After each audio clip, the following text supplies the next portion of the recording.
శ్రీమత్కారుణికం మహాగుణనిధిం పూర్ణప్రభాభాసురం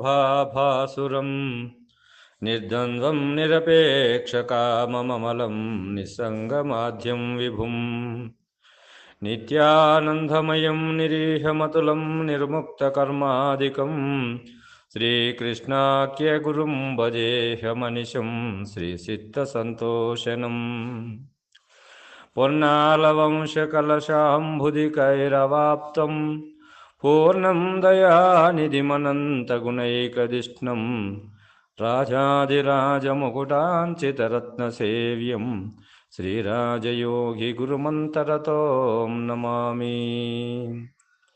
శ్రీరాజయోగిప్రియశిష్యం అమలానందదీక్షితం పంఢరీనాథయోగేంద్రం సద్గురో తే నమో నమః.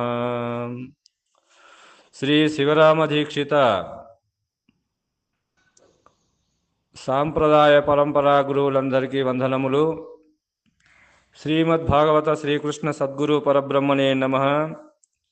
మాతృశ్రీ శారదాంబ సమేత శ్రీ అమలానంద పాటల పండరీనాథ మద్గురువర్యుల పాదపద్మములను హృదయపీఠమున నిలుపుకొని ప్రబోధ సుఢామణి అను శక్తిద్వయ నిరాసకంభైన శుద్ధ నిర్గుణ తత్వ కందార్థ ధరువులలో 124వ కందార్థమును మనము గురుమూర్తి కరుణచే మననం చేసుకుంటున్నాము.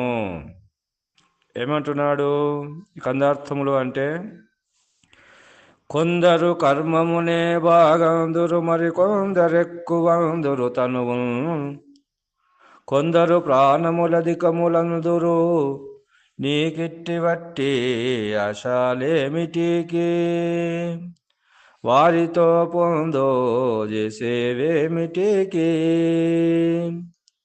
ఎందారి మాటలు ఇన్ని నాయి బోధ, కిందివే కాని పైకెక్కేవిగా విట్టి ఆశాలేమిటికి, వారితో పొందో చేసేవేమిటికి అని అంటున్నాడు. కొందరు కర్మమునే బాగందురు, ఇది బాగా, దీన్నే తెలుసుకుంటే మంచిది బాగా అని చెప్తారు కొంతమంది. కర్మమునే అంటే ఇక్కడ ఈ యొక్క కర్మయోగము అనేటువంటిది, మరి కొందరు కర్మయోగాన్నే ప్రతిపాదించినారు కదా. మరి ఆ విధముగా ఇక్కడ కర్మయోగం అనేటువంటిది ఎలా ఉంది అని అంటే, ఇక్కడ మనలో ఈ జ్ఞానం ఉంది కదా, ఈ జ్ఞానము జ్ఞానేంద్రియముల ద్వారా విషయ పంచకమును తెలుసుకొని కర్మేంద్రియముల ద్వారా కర్మ చేస్తున్నాము అన్నప్పుడు ఈ కర్మ అనేటువంటిది 2 రకములుగా ఉంటుంది. అది ఎలా అంటే, ఒకటి దుష్కర్మ, ఒకటి సుకర్మ. కాబట్టి ఈ సుకర్మ అనేటువంటిది, దుష్కర్మ అనేటువంటిది అంటే పాపపు పనులు చేస్తే ఇది నరకలోకానికి వెళ్తావు, కాబట్టి నీవు సుకర్మని చేస్తే, దుష్కర్మని చేస్తే నీవు నరకానికి పోతావని చెప్తారు కదా. మరి ఇక్కడ నరకం అనేటువంటిది ఏమో దుష్కర్మ వలన నరకానికి, సుకర్మ వలన పుణ్యము స్వర్గలోకానికి పోతావని చెప్తారు కదా ఇక్కడ మనము. అంటే ఇప్పుడు ఇవన్నీ కూడా ఈ యజ్ఞయాగాది క్రతువులు ఇవన్నీ కూడా చేసేవన్నీ కూడా దేని కిందకి వస్తాయంటే అవి కర్మయోగం కిందకే వస్తాయి.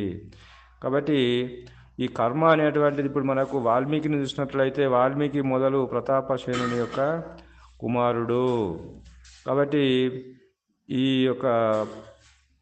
ఈ వాల్మీకి మొదలు మరి ఒక బోయవాణి మరి నివాసంలో పెరుగుతాడు. కాబట్టి ఆ లక్షణాలన్నీ బోయవాణి లక్షణాలు వస్తాయి. కాబట్టి ఒక బాటసారిగా మరి మొదలు ఆ దొంగతనాలు చేస్తూ, వాళ్ళని తలలు కొడుతూ, వాళ్ళ దగ్గర ఉన్నటువంటి గుంజుకుంటూ, మరి ఇవన్నిటికీ దుష్కర్మకు పాల్పడినాడు కదా.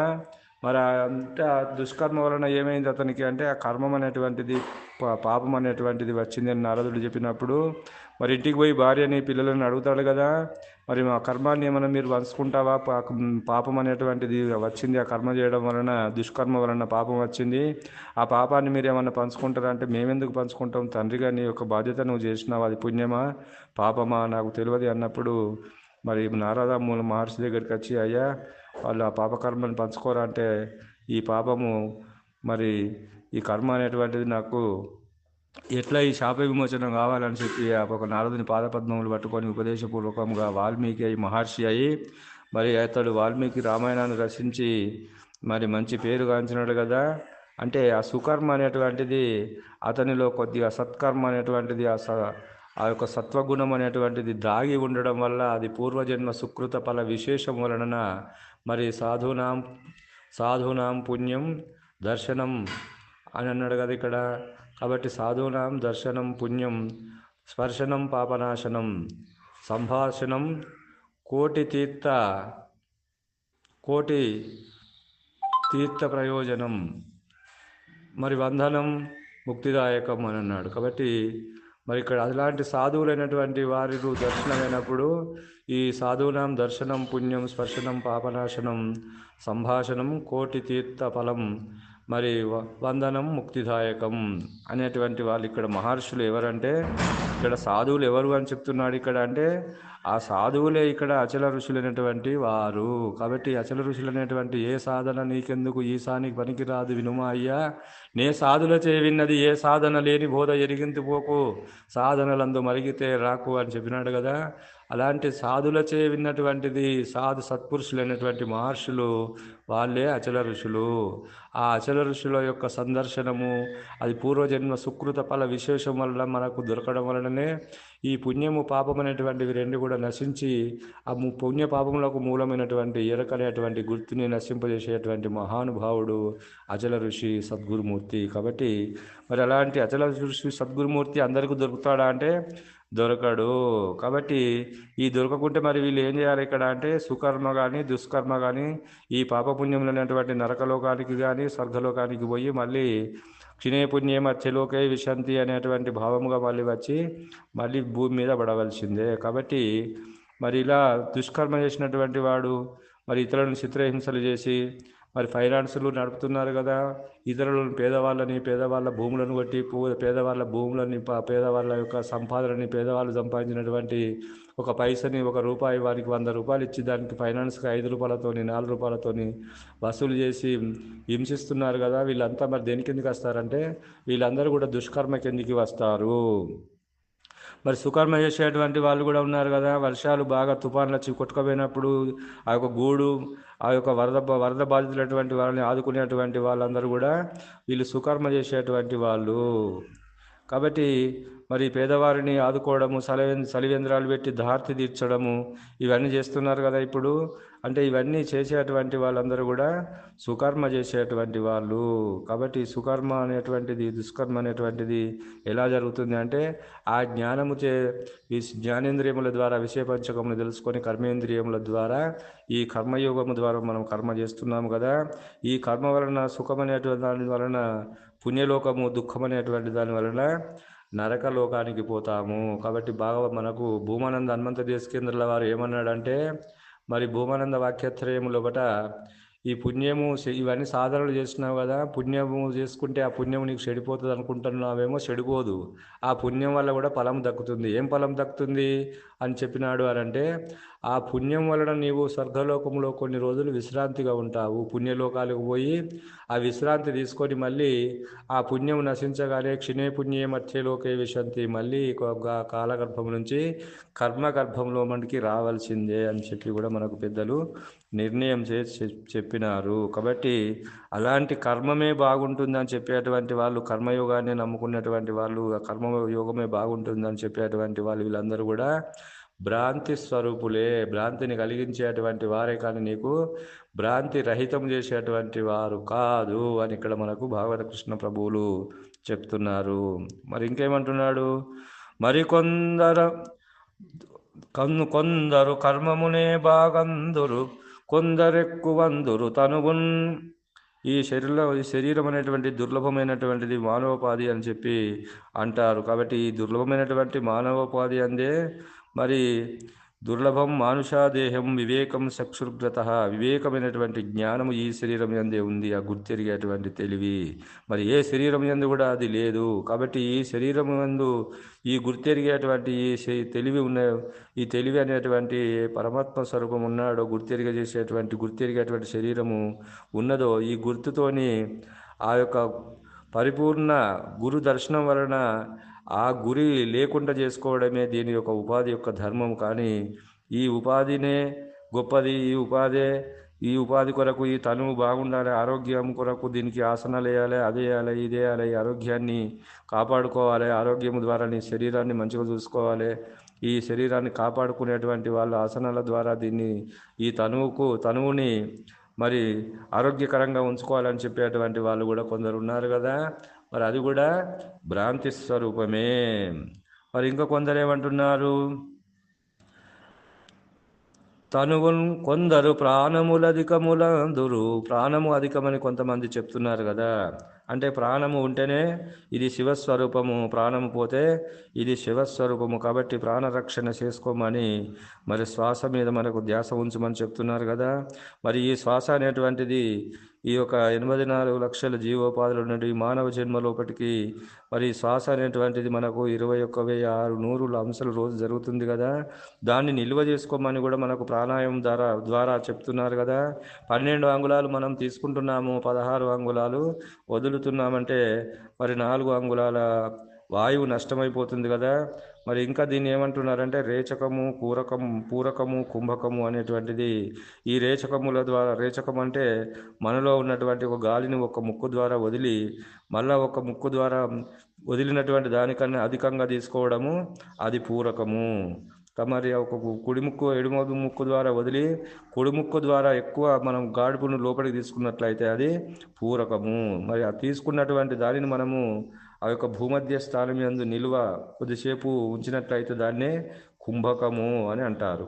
కాబట్టి రేచకము, పూరకము, కుంభకము ద్వారా నీవు ఈ ఉచ్ఛ్వాసాలని నీవు నిల్వ ఉంచుకున్నట్లయితే కొన్ని రోజులు ఎక్కువ కాలము బతుకుతావు అని చెప్పి మనకు ఈ ప్రాణాయామం ద్వారా చెప్పేటువంటి వాళ్ళు కూడా యోగాభ్యాసకులు ఈ ప్రాణాయామం ద్వారా చెప్తున్నారు కదా. అది మంచిదే, కానీ మరి ఎక్కువ సమయము బతుకుతున్నామని చెప్తున్నారు కదా. మరి అలాంటి ఈ అకాల మరణములు అనేటువంటివి కలిగినప్పుడు ఈ యొక్క తాపత్రయాలు అనేటువంటివి వర్షం వలన పిడుగులు కానీ లేకుంటే యాక్సిడెంట్లు కానీ లేకుంటే అకాల మరణం వలన ఏదో ఒక దానికి లోనై టక్కున చనిపోయినప్పుడు మరి ప్రాణాయామం ఏం పని చేస్తుంది అంటే ఏమి పని చేయదు.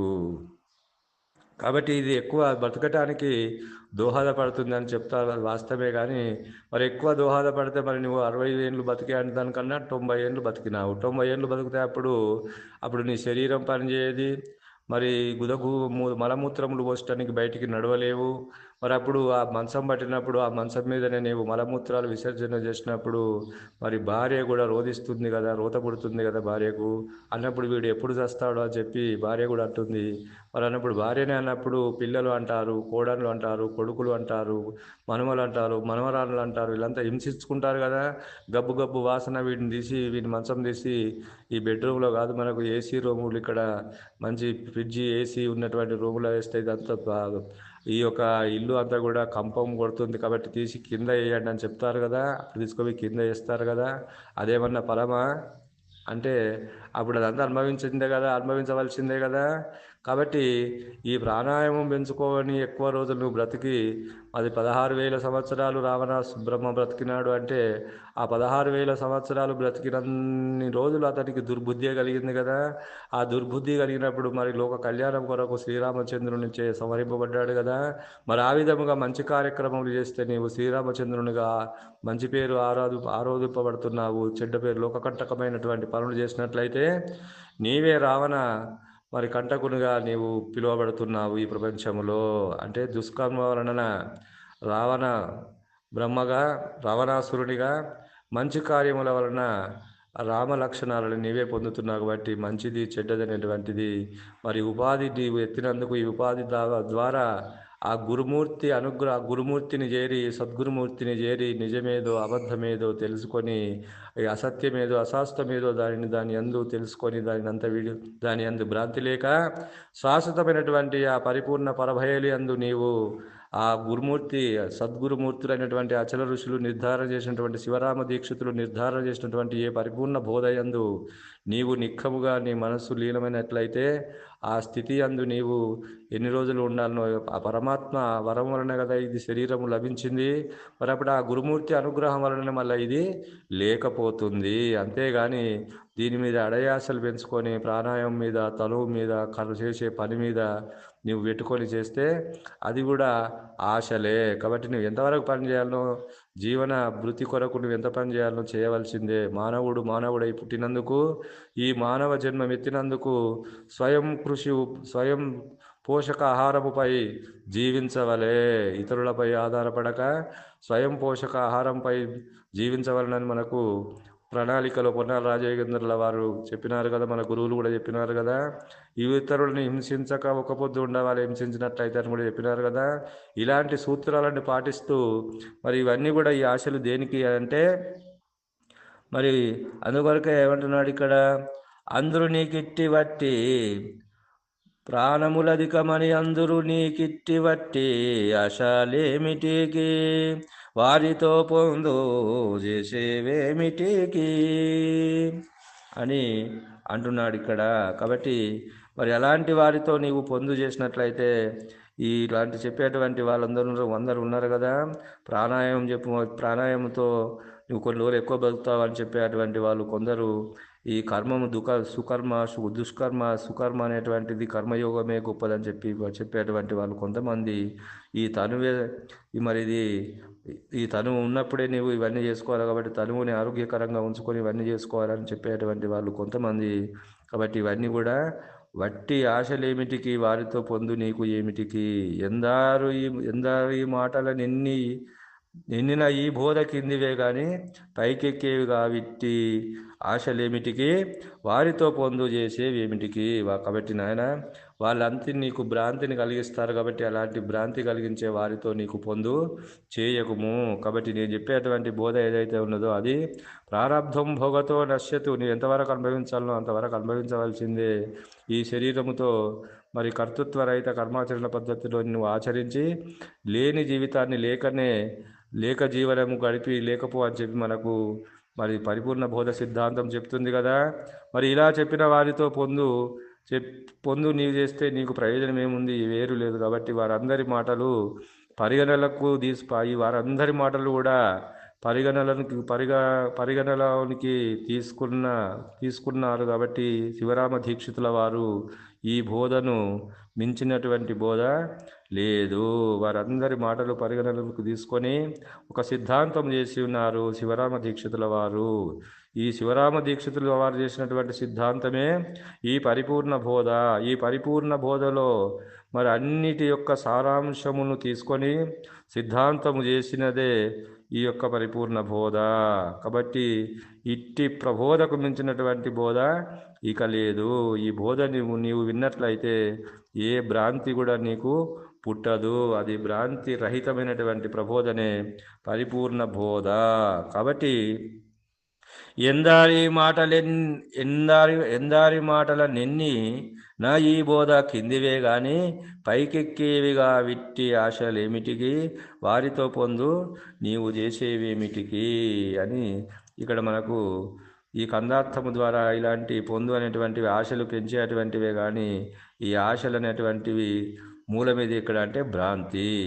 ఆ భ్రాంతి లేక చేసేటువంటిదే ఈ పరిపూర్ణ బోధ అనేటువంటిది. కాబట్టి ఈ పరిపూర్ణ బోధ అనేటువంటిది ఎప్పుడైతే నీవు వింటున్నావో నీవు భ్రాంతి లోలుడవు కాక భ్రాంతి రహిత స్థితి అందే నీవు ఆచరణ కలిగి జీవన విధానాన్ని గడుపు అని చెప్పి మనకు భాగవత కృష్ణ ప్రభువుల వారు ఈ కందార్థము ద్వారా సందేశాన్ని ఇచ్చి మనకు ఈ సందేశము ద్వారా సందేహ నివృత్తిని చేసుకొని ఈ యొక్క కర్తృత్వ రహిత కర్మాచరణ పద్ధతిని ఆచరించి జీవనము గడుపు. అట్టి ఆశలన్నీ నీకు ఎందుకు అని చెప్పి మనకు తీసిపారేస్తున్నాడు. ఈ ఆశలన్నీ భ్రమరూపమే, భ్రాంతి రూపమే. కాబట్టి భ్రాంతి లేనటువంటిది, జనన మరణములు లేనటువంటిది అచల పరిపూర్ణ పరభయలు. అట్టి స్థితి ఆరుడత కలిగి నీవు జీవనము గడుపు. లేని స్థితిలో నీవు లేవు. కాబట్టి లేని స్థితిలో ఆరుడత పొంది ఆ జీవనాన్ని గడుపు అని చెప్పి మనకు కృష్ణ ప్రభువుల వారి కందార్థం ద్వారా తెలియజేస్తున్నారని తెలియజేస్తూ ఇంతటితో ఈ కందార్థ భావాన్ని ముగిస్తున్నాను. జై బోలో సద్గురు ప్రభు మహారాజుకు జై. సర్వం సద్గురార్పణం.